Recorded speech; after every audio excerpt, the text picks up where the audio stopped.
credit to NC State. I thought we grabbed the momentum there. Just told our guys, awesome group to coach, tough group, don't stop playing. They got it done tonight. We didn't, plain and simple. I thought we grabbed that momentum. I thought Fritton was really, really good. I thought Halleck had good stuff. Off speed, not that great. And NC State's a team that if you can't locate an off-speed pitch, they'll make you pay, which they did towards the end. And our bullpen's been so good. Ryan Lynch has been so good.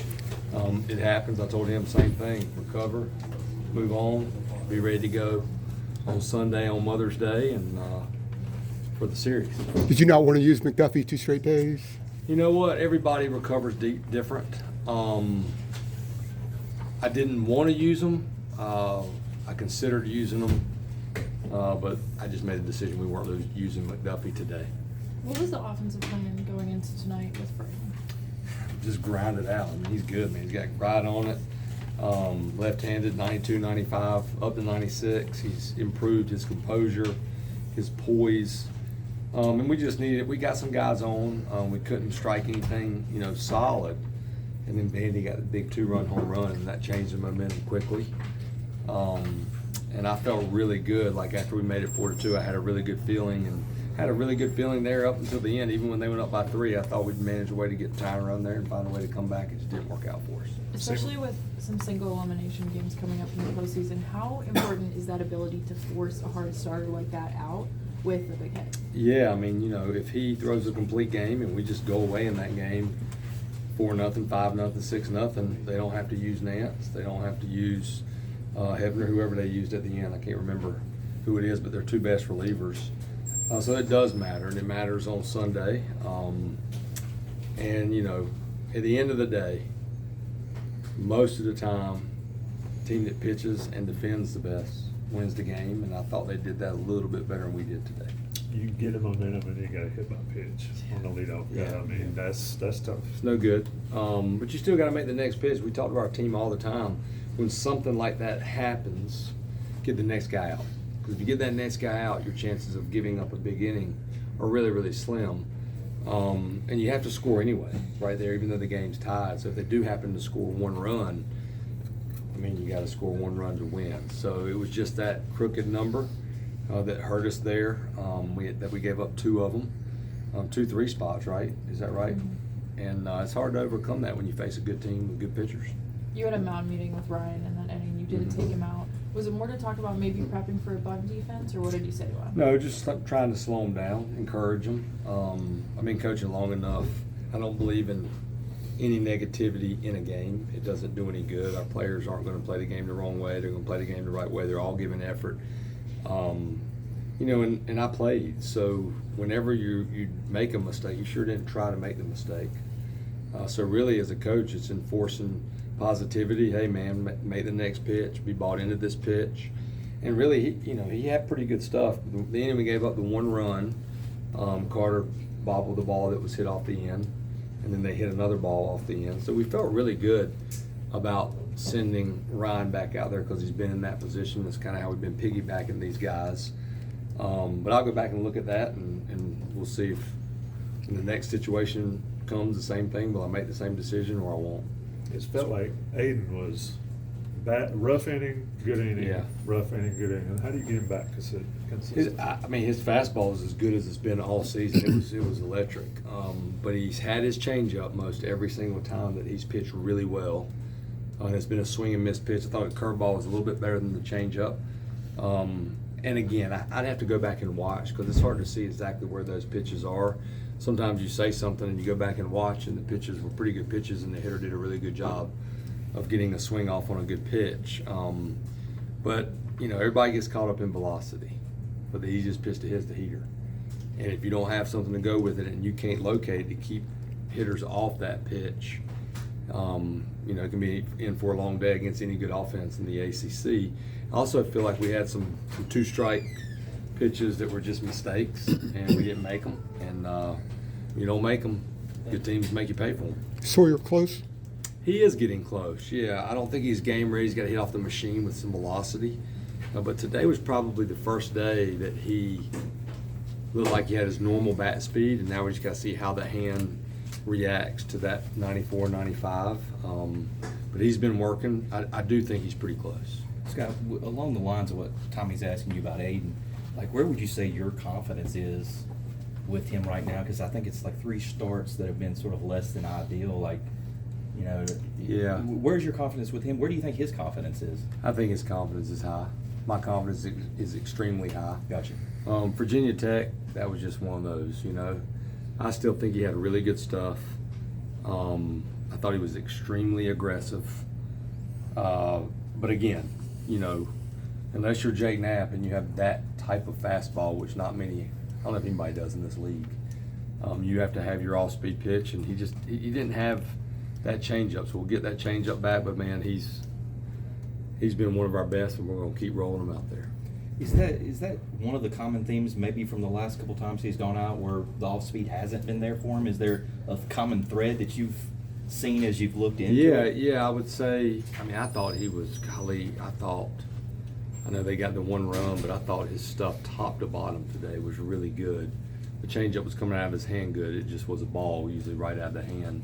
And I'd have to go back and look, but that's probably the most common thing. Aiden has to pitch, you know, and he's not a fastball challenge guy right down the middle.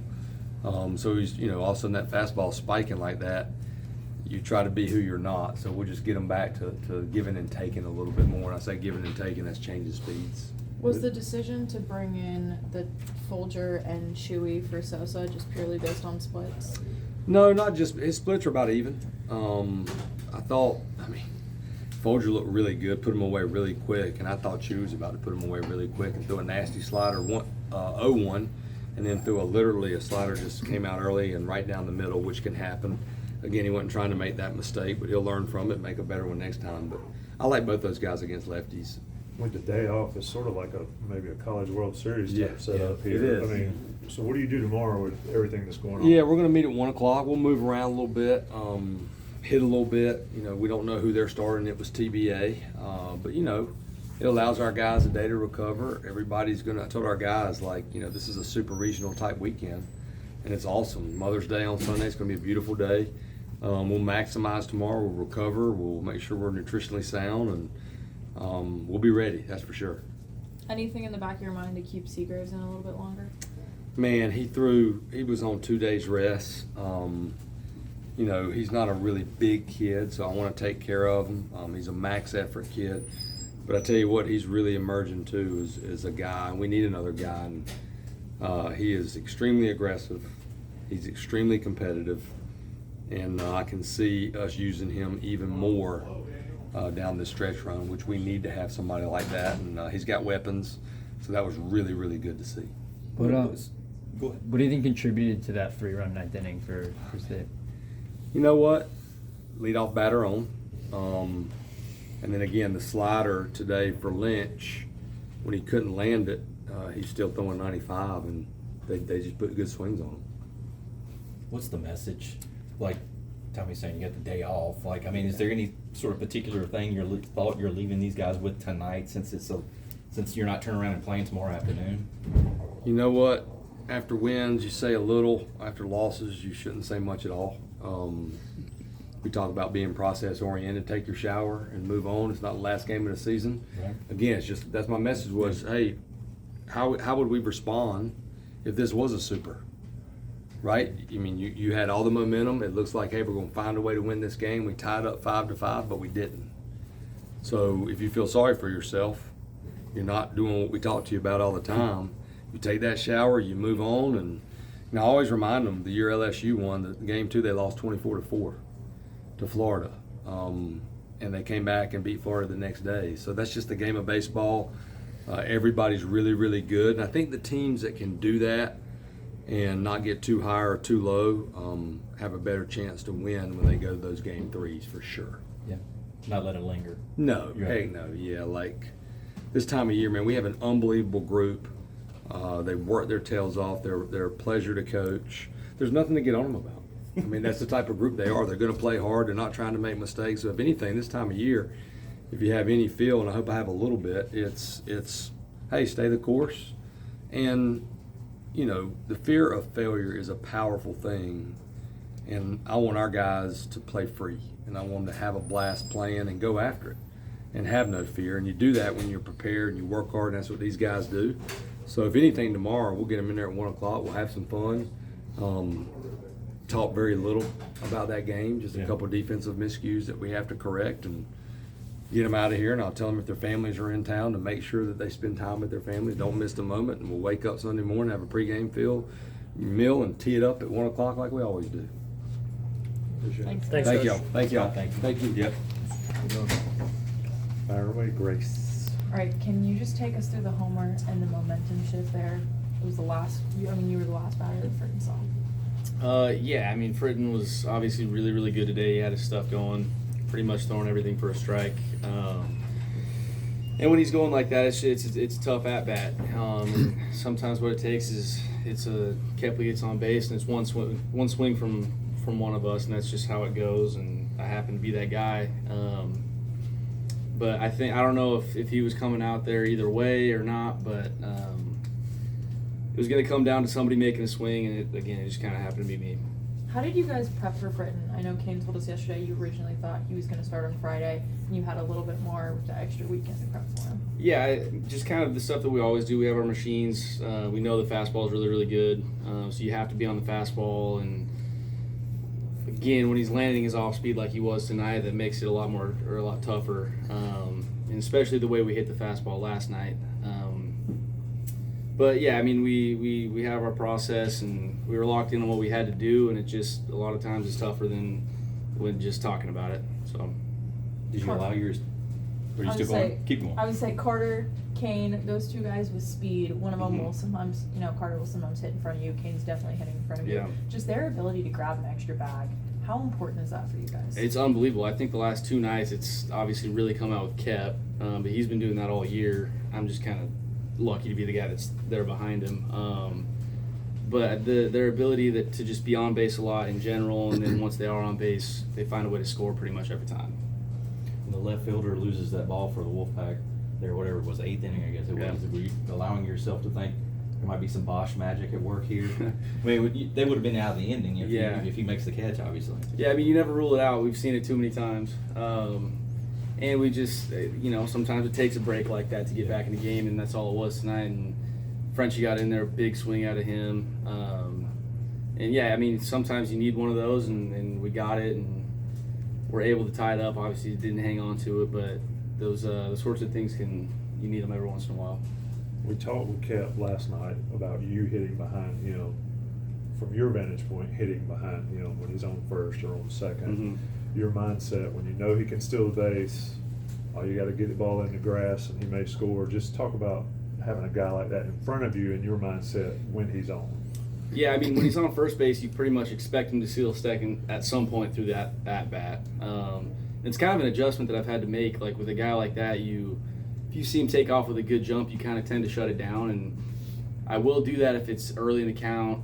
But I've had to kind of catch myself taking good pitches when I know he has a bag stolen, but he's gonna find a way over there one way or another. Like last night,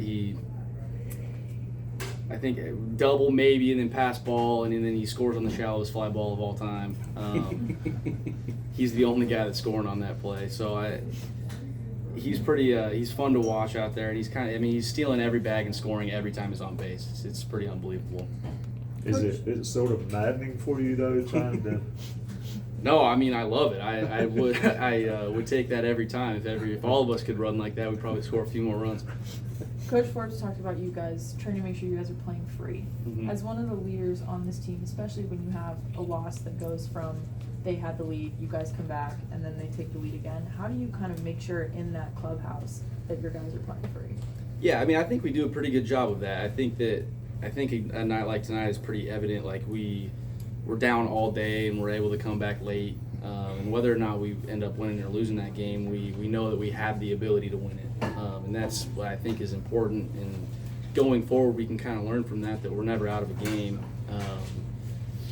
And like post game tonight, like obviously it's a quiet locker room. Everybody's, we're not happy that we lose that game, but we do know that coming back Sunday is important, and we've done it all year.